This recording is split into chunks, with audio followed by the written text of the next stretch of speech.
ನದಿಯ ವಿಧಗಳು ಈ ಒಂದು ವಿಷಯದಲ್ಲಿ ನದಿಯ ಅರ್ಥ, ಅದರ ಒಂದು ವ್ಯಾಖ್ಯಾನ, ನದಿಯ ವಿಧಗಳು ಮತ್ತು ವಿವಿಧ ಹಂತಗಳಲ್ಲಿ ನದಿಯ ಒಂದು ಪಾತ್ರಗಳ ಬಗ್ಗೆ ವಿಷಯವನ್ನು ತಿಳಿದುಕೊಳ್ಳಬೇಕಾಗುತ್ತದೆ.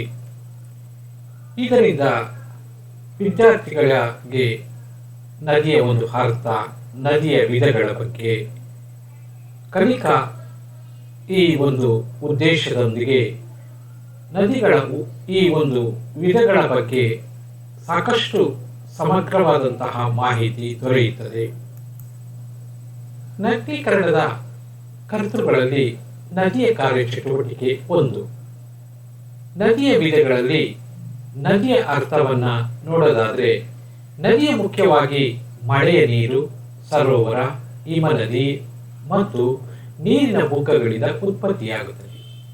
ಮಳೆಯಾದ ನಂತರ ಭೂಮಿಯ ಮೇಲೆ ಬಿದ್ದ ನೀರಿನ ಕೆಲವು ಭಾಗ ಭೂಮಿಯಲ್ಲಿ ಹಿಂಗಿ ಹೋಗುವುದು, ಮತ್ತೆ ಕೆಲವು ಭಾಗ ಸೂರ್ಯನ ಶಾಖದಿಂದ ಬಾಷ್ಪೀಭವನವಾಗುವುದು ಹಾಗೂ ಅದು ವಾಯುಮಂಡಲವನ್ನು ಸೇರುತ್ತದೆ.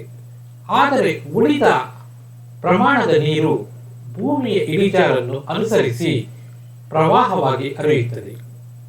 ಈ ಪ್ರಕಾರವಾಗಿ ಭೂಮಿಯ ಮೇಲೆ ಬಿದ್ದ ಮಳೆಯ ನೀರು ನಿರ್ದಿಷ್ಟ ಮಾರ್ಗದಲ್ಲಿ ಹರಿದು ಸರೋವರ ಅಥವಾ ಸಮುದ್ರವನ್ನು ಸೇರುವ ನೀರಿನ ಒಂದು ಪ್ರವಾಹಕ್ಕೆ ನದಿ ಎಂಬುದಾಗಿ ಅರ್ಥ ವಿವರಣೆಯನ್ನು ನೀಡಬಹುದು.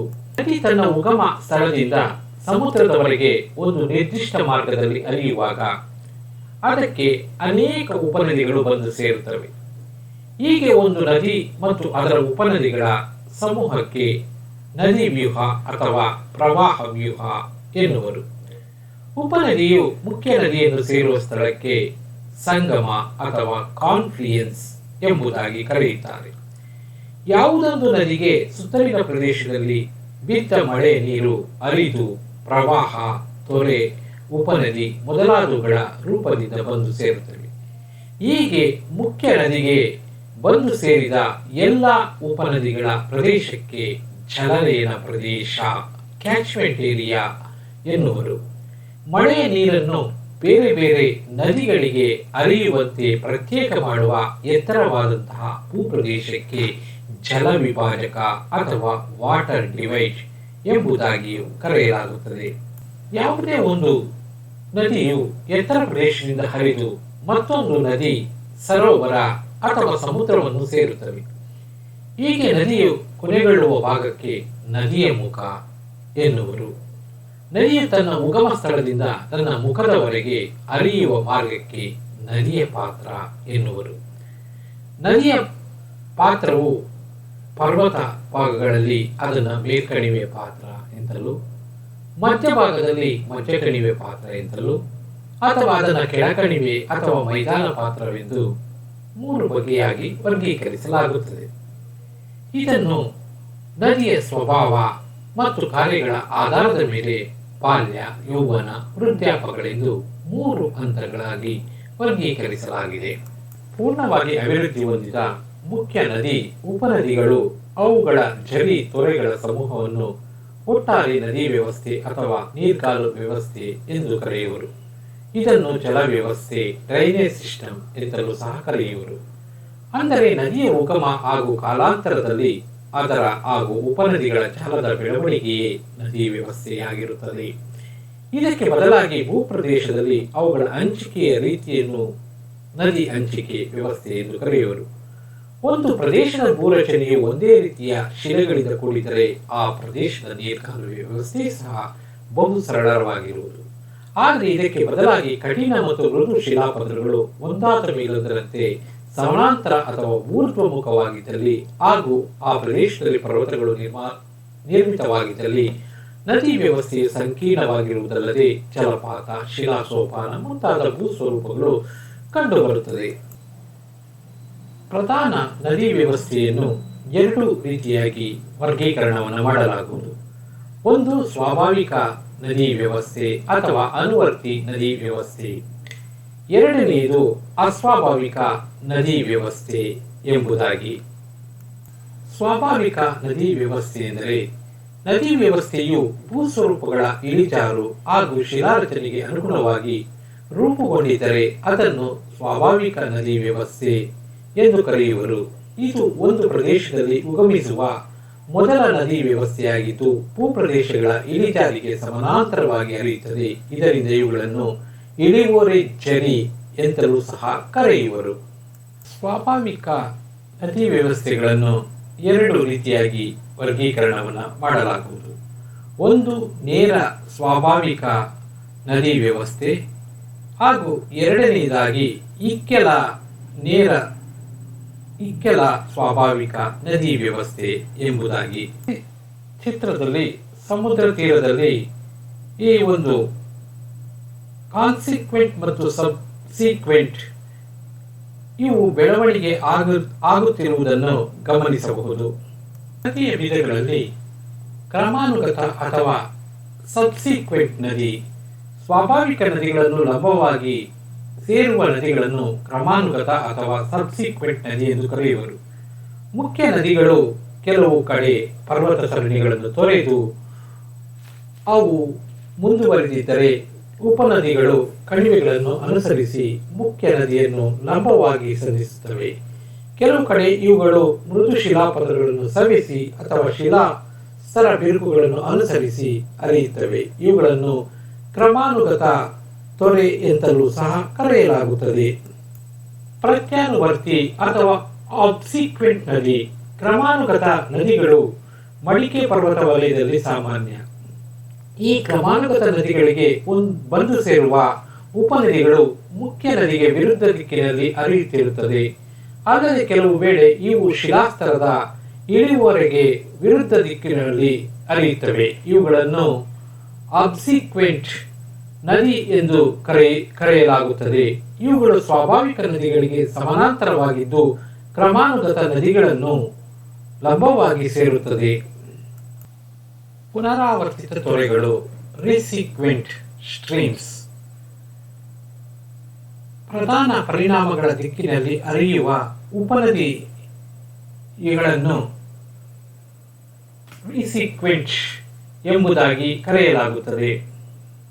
ಇನ್ಸಿಕ್ವೆಂಟ್ ಡ್ರೈನೇಜ್ ಸಿಸ್ಟಮ್ ಅಥವಾ ಆಕಸ್ಮಿಕ ನದಿ, ಕೆಲವು ವೇಳೆ ಕಠಿಣ ಶಿಲಾಪದರಗಳನ್ನು ಹೊಂದಿದ ಭೂಪ್ರದೇಶಗಳಲ್ಲಿ ರೂಪುಗೊಂಡಿರುವ ನೀರ್ಗಾಲುವೆಗಳು ಆ ಪ್ರದೇಶದ ಶಿಲಾಸ್ತರ ಹಾಗೂ ಭೂಸ್ವರೂಪಗಳಿಗೆ ಭಿನ್ನವಾಗಿರುತ್ತವೆ. ಇಂತಹ ಸಂಕೀರ್ಣ ನೀರ್ಗಾಲುವೆಗಳನ್ನು ಆಕಸ್ಮಿಕ ನದಿ ವ್ಯವಸ್ಥೆ ಎಂದು ಕರೆಯುವರು.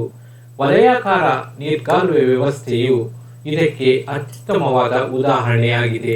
ಆಂಟಿಸಿಡೆಂಟ್ ಡ್ರೈನೇಜ್ ಸಿಸ್ಟಮ್ ಅಥವಾ ಗತಕಾಲಿಕ ವ್ಯವಸ್ಥೆ, ಒಂದು ಭೂಪ್ರದೇಶದಲ್ಲಿ ನದಿ ವ್ಯವಸ್ಥೆಯು ಪ್ರಾರಂಭಗೊಂಡ ನಂತರ ಆ ಪ್ರದೇಶವು ಮೇಲೆತ್ತಲ್ಪಟ್ಟು ಅಸ್ತವ್ಯಸ್ತಗೊಂಡರೂ ನದಿ ವ್ಯವಸ್ಥೆಯಲ್ಲಿ ಯಾವ ಬದಲಾವಣೆಯೂ ಇಲ್ಲದಿದ್ದಲ್ಲಿ ಅದನ್ನು ಗತಕಾಲಿಕ ವ್ಯವಸ್ಥೆ ಎಂದು ಕರೆಯುವರು.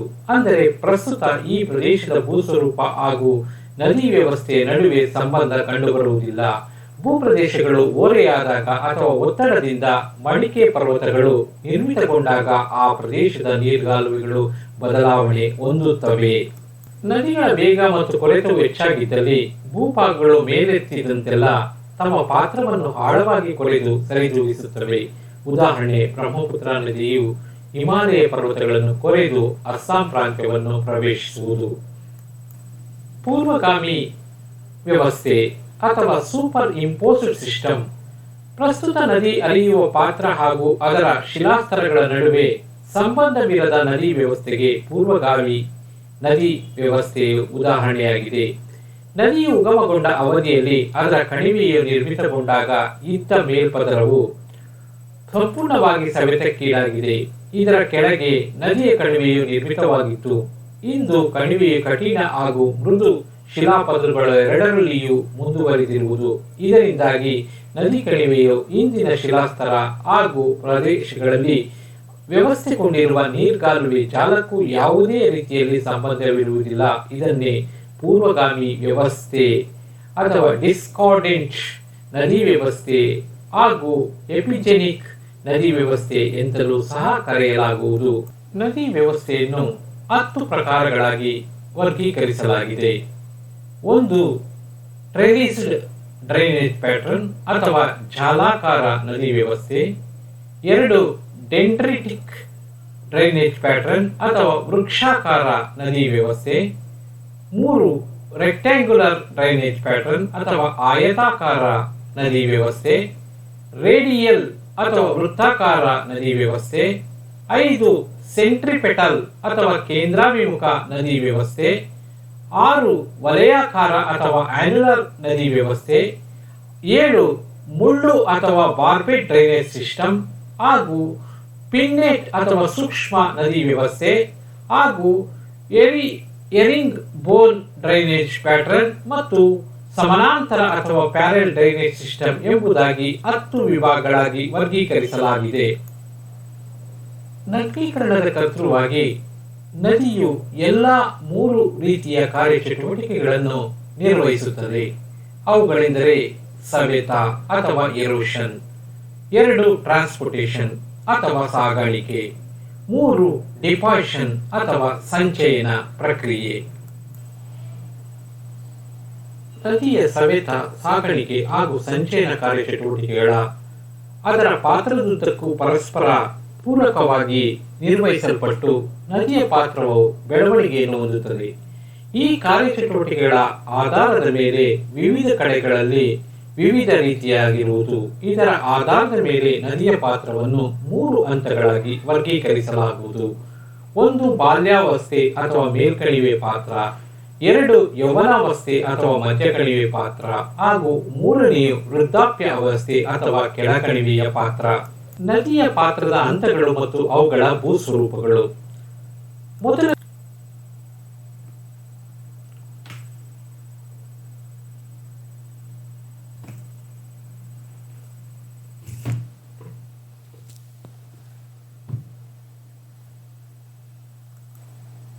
ನದಿಯ ಮೇಲ್ಕಣಿವೆಯ ಪಾತ್ರದಿಂದ ನಿರ್ಮಿತಗೊಳ್ಳುವ ಭೂಸ್ವರೂಪಗಳಲ್ಲಿ ವಿ ಆಕಾರದ ಕಣಿವೆ, ಕಂದರ, ಕುಂಭಕುಳಿ, ಜಲಪಾತ, ನದಿಯ ಅಪಹರಣ ಹಾಗೂ ಇದರ ಶಿರೋಮುಖ ಸವೆತ ಮುಂತಾದ ಅನೇಕ ವಿಶಿಷ್ಟವಾದ ಭೂಸ್ವರೂಪಗಳನ್ನು ನಿರ್ಮಾಣ ಮಾಡುತ್ತದೆ. ನದಿಯ ಮಧ್ಯಕಣಿವೆ ಪಾತ್ರ ಅಥವಾ ಅದನ್ನ ಮನುಷ್ಯನ ಆಯುರ್ಮಾನದ ಯೌವನಾವಸ್ಥೆಗೆ ಹೋಲಿಸಲಾಗಿದೆ. ನದಿಯು ಪರ್ವತ ಅಥವಾ ಉನ್ನತ ಭಾಗವನ್ನು ಬಿಟ್ಟು ಮೈದಾನವನ್ನು ಪ್ರವೇಶಿಸಿದ ನಂತರ ಇದರ ಮಧ್ಯಕಣಿವೆಯ ಹಂತವು ಪ್ರಾರಂಭವಾಗುವುದು. ಈ ಹಂತವನ್ನು ನದಿಯ ಯೌವನಾವಸ್ಥೆ ಎಂತಲೂ ಸಹ ಕರೆಯುವರು. ಈ ಹಂತವನ್ನು ಪ್ರವೇಶಿಸುವಲ್ಲಿ ನದಿಯು ತನ್ನ ಪಾತ್ರದ ತಳವನ್ನು ಕೊರೆಯುವುದು ನಿಲುಗಡೆಯಾಗಿರುತ್ತದೆ ಹಾಗೂ ನದಿಯ ನೀರು ಪೂರ್ಣ ಭಾರವಸ್ತುಗಳನ್ನು ಒಳಗೊಂಡಿರುತ್ತದೆ. ಇದು ಇಳಿಜಾರು ಬಡಿದಾಗಿದ್ದು ನದಿಯು ಮಂದಗತಿಯಲ್ಲಿ ಗಾಂಭೀರ್ಯದಿಂದ ಪ್ರವಹಿಸುವುದು. ನದಿಯಲ್ಲಿ ನೀರಿನ ಪ್ರಮಾಣವು ಹೆಚ್ಚಾಗಿರುವುದು. ಕೆಳಮುಖ ಕೊರೆತಕ್ಕಿಂತ ಪಾರ್ಶ್ವ ಕೊರೆತವು ಹೆಚ್ಚಾಗಿದ್ದು ನದಿಯ ಪಾತ್ರಗಳು ವಿಸ್ತರಿಸಲ್ಪಟ್ಟಿರುತ್ತವೆ. ಇದರಿಂದ ನದಿಯು ಅಗಲವಾಗಿದ್ದು ಇದರ ಆಳವು ಕಡಿಮೆಯಾಗಿರುವುದು. ನದಿಯ ಮಧ್ಯಕಣಿವೆ ಪಾತ್ರದಲ್ಲಿ ಅಂತರ್ಗತಿಕ ಬೆಟ್ಟದ ಮುಂಚಾಚು, ಮೆಕ್ಕಲು ಬೀಸಣಿಗೆ, ನದಿಯ ತಿರುವುಗಳು ಮುಂತಾದ ವಿಶಿಷ್ಟ ಭೂಸ್ವರೂಪಗಳು ನಿರ್ಮಿತವಾಗುತ್ತದೆ. ನದಿಯ ಕೆಳಕಣಿವೆಯ ಪಾತ್ರ ಅಥವಾ ವೃದ್ಧಾಪ್ಯ ಅವಸ್ಥೆ. ನದಿಯ ಕೆಳಕಣಿವೆಯ ಪಾತ್ರದಲ್ಲಿ ಭಾರವಸ್ತುಗಳ ಸಂಚಯನವೇ ಪ್ರಧಾನ ಕಾರ್ಯ. ನದಿಯ ವಿಸ್ತಾರವಾದ ಪಾತ್ರದಲ್ಲಿ ಅಪಾರ ನೀರಿನೊಡನೆ ಅತ್ಯಂತ ಮಂದಗತಿಯಲ್ಲಿ ಹರಿಯುವುದು. ಈ ಹಂತದಲ್ಲಿ ಬಹುತೇಕ ಭಾರವಸ್ತುಗಳು ಸಂಚಯಿಸಲ್ಪಟ್ಟು ವಿವಿಧ ಭೂಸ್ವರೂಪಗಳು ನಿರ್ಮಾಣವಾಗುವುದಕ್ಕೆ ಕಾರಣವಾಗುತ್ತದೆ. ಇವುಗಳಲ್ಲಿ ಪ್ರವಾಹ ಮೈದಾನ, ಸ್ವಾಭಾವಿಕ ತಡೆಗಟ್ಟೆ, ಚಿತ್ರಿತ ಪಾತ್ರ ಮತ್ತು ನದಿಯ ಮುಖಜ ಭೂಮಿಗಳು ಪ್ರಧಾನವಾದವು. ಹೀಗೆ ಪ್ರಪಂಚದ ವಿವಿಧ ಭಾಗಗಳಲ್ಲಿ ಹರಿಯುವ ನದಿಗಳು ಅನೇಕ ರೀತಿಯ ವಿಶಿಷ್ಟವಾಗಿರುವ ಕಾರ್ಯಚಟುವಟಿಕೆಗಳಿಂದ ಕೂಡಿದ್ದು ವಿವಿಧ ಭೌಗೋಳಿಕ ಪ್ರದೇಶದಲ್ಲಿ ಭೂ ಸ್ವರೂಪಗಳನ್ನು ಮಾರ್ಪಡಿಸುವುದರಲ್ಲಿ ಪ್ರಧಾನವಾದ ಪಾತ್ರವನ್ನು ವಹಿಸುತ್ತವೆ.